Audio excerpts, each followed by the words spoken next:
what my piping feet look like, and I have some in different sizes, so I wanted to show you the sizes as well. And then after I show you the piping feet, I have a really short video clip to show you how I attach piping to a bag. So here's a bag sample. This is the Crimson and Clover train case, and as you can see, the pink over here, that's the piping. So basically that's fabric with some cotton cording inside to give it sort of like an elevated look. Okay, so here are the 3 piping feet that I own, and the feet depend on if you have sort of a cutout. This foot right here has the cutout toward the left side of the foot, and as you can see, this foot over here has the cutout on the right side of the foot. So it basically depends on how you want to orient your fabric as it goes through the machine. While I do have both of these styles, I do prefer the left because then I can have a little bit more fabric for the foot to grab onto if the piping is maybe about a ½ inch away from the edge of the fabric. So these are my 2 feet for my Juki. You can probably see the model numbers on them. These are both 1/4 inch feet, and I also have a 3/16 of an inch foot as well. So I generally use Dritz cable cord, which is 5/32 of an inch piping, and this is the foot that I use that particular Dritz cable cord piping with. I do have this smaller foot. Let me put them side by side just so you can see the size difference. As you can see, 3/16 of an inch is slightly smaller. Okay, so that's what the feet look like. This end off the edge of the fabric, just like this.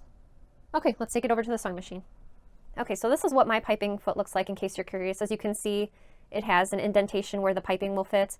And there's different piping feet for the opposite side. So I have another foot that has the casing sort of for the piping on the other side. But this is the one I'm going to use for this particular project.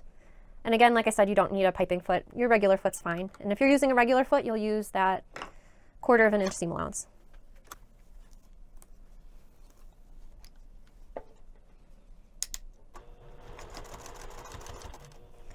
And I'm actually going to lengthen my stitch length. So for this, I'm going to use 4 millimeters, and you can do that even if you don't have a piping foot.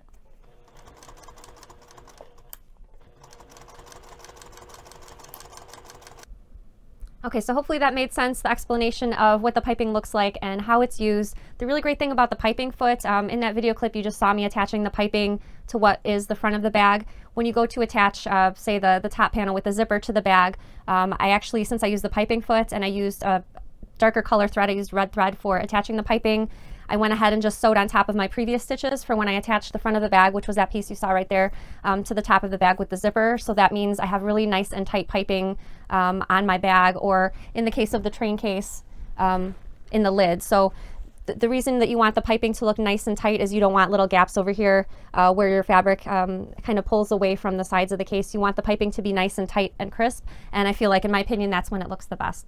I'm Sarah Lawson. Make sure to follow for more of my sewing adventures.